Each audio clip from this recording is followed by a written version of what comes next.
This next generation of puppies has got me kind of scared.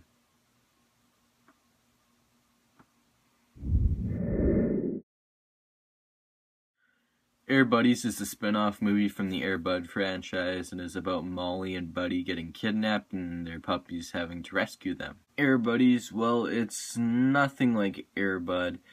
And this movie came out when I was in upper elementary, and I remember not liking it at all. And nothing's changed. This movie has no regard for what came before it, other than Buddy, the house from the original movies, and one or two returning cast members. This movie opens up with an explanation of how the puppies came to be, and right from the start you can just tell that this movie stinks. The writers totally disregarded what happened in the third movie. If you remember, Molly was Emma's dog, and she lived in like a mansion nowhere near Josh's house.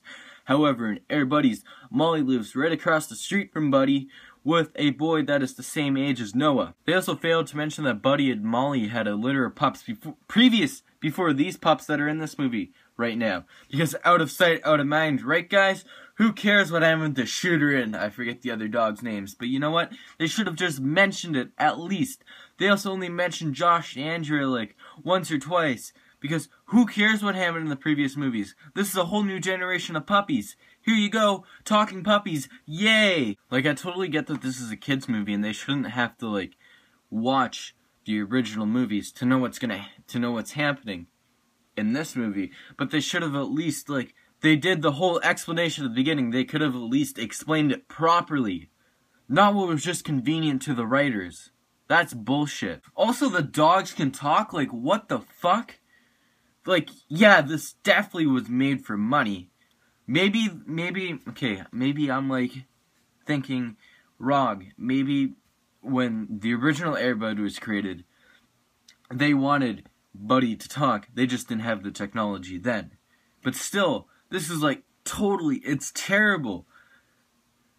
The way the dogs talk is so awkward, and it was so unneeded. They could have made a half-decent Air Bud spin-off without having the dogs talk.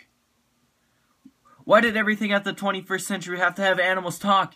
They don't have to fucking talk. You can still have a great animal movie without having the animals fucking talk, man.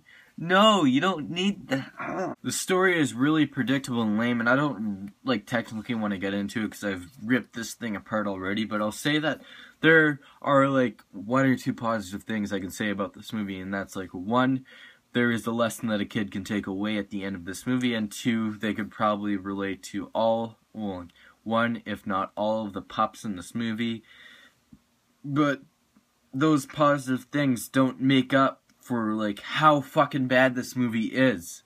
It's terrible, and I feel like you shouldn't even watch this movie, even if you were an Air Bud fan.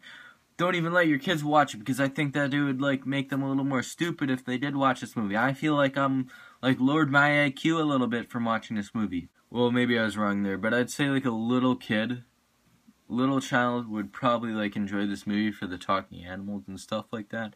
But this is, like, really not a great movie.